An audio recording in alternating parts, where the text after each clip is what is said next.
Lena bezulu elidumobala lapho kungekho umunga kungekho umtholi mahlamvana bhulu umlendo lindo kwasengumantsho ngabe nogqele emaninzi imali eminyama engabende bezinkwe engabende bangonyama sinibingelele sinamukeleke phinapi lawe ethamele khona i1 KZN TV igama lami nguphiwe ngwakwamthembu sikhuluma nawe ke sisemhlanganweni ke noma sikwingqungquthela ehlanganiswe ke inhlangano ke iSigFaro okuyinhlangano ke yochwepheshe la khona kudilwa kakhulu noma kubhekwe kakhulu into ke ethinta ukusetshenziswa kwezimali zomphakathi esingabala ke omasipala kanjalo ke neminye iminyango kahulumeni. Sihamba ke nomnyango wezokubusa ngokubambisana nendaba zomdaba esifundazweni iKwaZulu Natal oholwa ke yingwedla ngamabala amhlophe ezinye zidla ngamabala amnyama namdakwa. Umfundisi uThula Sizwe Buthelezi ke owungqongqoshe walomnyango nokuyilapho khona kubhekwa kakhulu nje ukuthi ke okuyikhona ukuzoba ziphumo zalomhlangano mhlawumbe kuyolekelela kangakanani ke umphakathi. Siyafisa ukuthi sikhulume naye ke ungqongqoshe ozothi ke echaze ikakhulukazi ke ngalo ke udaba oluthinta yona ke iSigFaro okuyiyona ke esingayo ke osukwini namhlanje. Asikubaluleke ukuthi siseThekwini eICC nokuyilapho khona ke kade kuqhubeka ke lengqungquthela ehanjele ke zihambele ke evela emazweni amaningi ahlukahlukene singabalo Canada sibale USA siphinde futhi ke sibaleke namanye ke amazwe aseAfrika. Asimnikeze ke ungqongqoshe ithuba ephefumule uma ngabe sithi ke abakhulume. Silapha kule ngqungquthela lapho kuhlangene khona ochwepheshe kwezeyimali uma kulawulwa komasipala ingqungquthela yeSigFaro. Njengomnyango wakwaKhokta laba abaphethe ezeyimali phecelezi o-Chief Financial Officer nama-Auditor iwona mgogodla kamasipala ngoba uma ngahambanga kahle kwezeyimali abantu phansi bagcina bengayitholanga intuthuko. Ukuphathwa kahle kwezeyimali ikakhulukazi ihhovisi likaMcwaningi Mabhuku uma lenelisekile kuhamba ibanga elide eqinisekiseni ukuthi imiphakathi yakithi ikwazi ukuxosha amanzi, imigwaqo, ugesi njalo njalo. Kusinika ke ithemba ukubona inkampani eziningi kangaka ezenza lo msebenzi oncomekayo njengoba phakathi kwethu bekukhona usodolobha umhlonishwa umeya waseThekwini umhlonishwa uXaba kukhona undunankulu ubaba uNtuli okufakazayo ukuthi umsebenzi owenziwa ilabo ochwepheshe usemqoka kangakanani ekutheni omasipala bethu basebenze kangcono. Sinethemba ke lokuqhubeka phambili ukuthi kulezi insuku belapha kuningi okuzohlonyulwa omasipala babuyele emakhaya benolwazi olungcono ekusizeni abantu bakithi. Mbukeli ke kuleli qophelo asigijime ke siyokhuluma noyisikhulu esiphezulu ke kuyona ke inhlangano le iSigFaro okuyena ke uNakithan Mathopo oyiCEO naye ke asitshele ukuthi ngempela ke ukuhlangana kosuku noma ke osuku namhlanje kungase kube ke namuphi ke umthelela njengoba naye ekubalula ukuthi kuyoba neziphumo ke futhi ke ezinhle njengoba ke kuyibona bantu ke ababhele kakhulu ukuthi imali zomphakathi zisebenza kanjani kanjalo ke futhi ke nazo zonke ke idingo ekufanele ziswe ke emphakathini kufanele kube yinto ke ebekwa phambili ukubheka nje izimo okuyizona ke omasipala neminyango kahulumeni ke esebenza ngaphansi kwazo naye asimthole uma ngabe sithi abakhulume. So much. I think good afternoon to the viewers also. KZN becomes the good host city in making sure that we take all delegates from South Africa locally, but to an extent also bringing delegates internationally. Africa is represented, USA is represented, Canada is represented, and some of the key countries that we are also bringing to the city. So the conference on its own, very vibrant. We're bringing the element of reviewing the fundamentals of public finance. This is just to emphasize the element of key governance. Why the importance of key governance? Governance becomes key from an element of saying we want to make an impact. Professionalize the areas where people now are starting to be transparent, accountable with the finances. To an extent, the intention is to make an impact out there.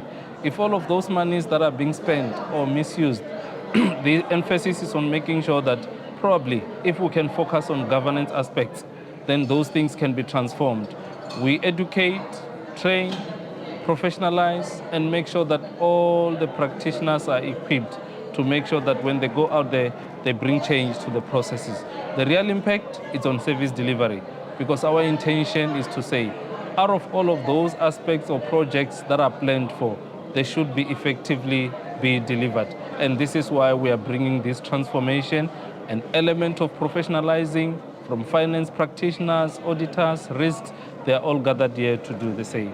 Mbukeli-ke uma ngabe siya ngasemaphethelweni asiphinde futhi-ke sikhulume-ke nosodolobhe walo-ke iTheku ubaba-ke uCyril Xaba oyimeya kuwona-ke umkhandlu weTheku, naye nje ozosho asike kwelijikayo njengoba esho ukuthi yize kwesinye isikhathi uthola ukuthi-ke iminyango kahulumeni nomasipala baye begubuzelwe izinto efana nenkohlakalo, kodwa kubalulekile ukuthi emihlanganweni-ke enjengalena kuye kuphume-ke nezinto okuyizona ezizolwa-ke nezimo ezifana nalezo, nanokuthi nje kuhlelelwa kanjani-ke ukuyiswa kwezidingo emphakathini okuyilapho ebalula khona izinto eziningi ezifana nokuthi kufanele behlelele zonke izimo ezingase ziqhamuke, njengoba elinganisa ukuthi sike saba-ke nenkinga yekhukhula kulona leli dolobha cishe-ke ezihlasele kwaze kwakane enyangeni-ke ezimbili esingabala-ke uFebruary kanjalo-ke noMarch kuwona-ke lonyaka. Yena-ke uMashabada naye siyomthola uma ngabe sithi-ke abakhulume.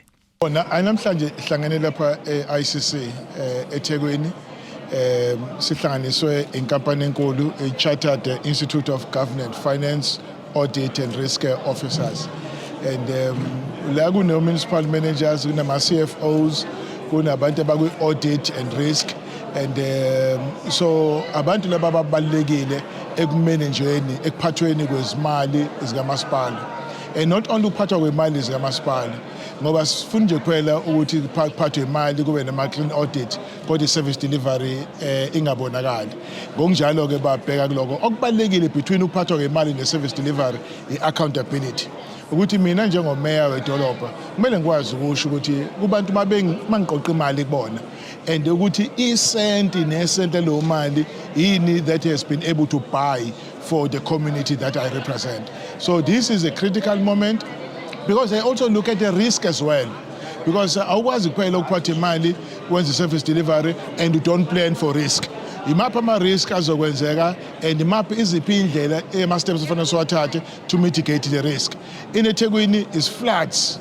In the past, just this year alone, where in 2 months, February and March, sibe nama-floods of 2 in February, 2 in March. And if you don't plan for risk, it means that all the time, imali oyibhajethelayo izodinga ukuthi isebenze ukulungisa infrastructure elinyazwe ama-floods. So we must then start to look at ukuthi ukushintsha kwesimo sezulu, kuthi thina njengabantu abasebenza lapha eThekwini kumele sime kanjani ngomumo ukuze sikwazi ukuthi ma sifika izulu singathathi imali eningi silungisa umonakalo owenziwe ukuba khona kwezulu, ngoba sikwazile ukuthatha ama-measures to mitigate and future disasters. So ke yiko ngonzinto izinto abazidiscussa lapha, nokuthi-ke phela-ke sivela kanjani ngabe khona i-corruption, ngoba kuba khona abantu abafuna ukuzinothisa bona ngenkece yomphakathi.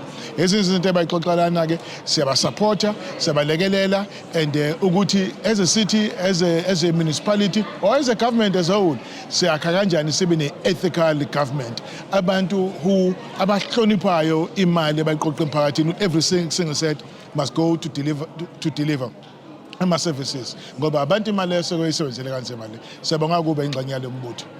Asibeleke kuyena-ke ungqongqoshe ngempela-ke ngaphambi kokuthi-ke silivale-ke uhlelo ephefumule kwezinye zezinto nje ezitheke zathatha indawo osukwini lanamhlanje, asimkhulule sithi-ke abakhulume.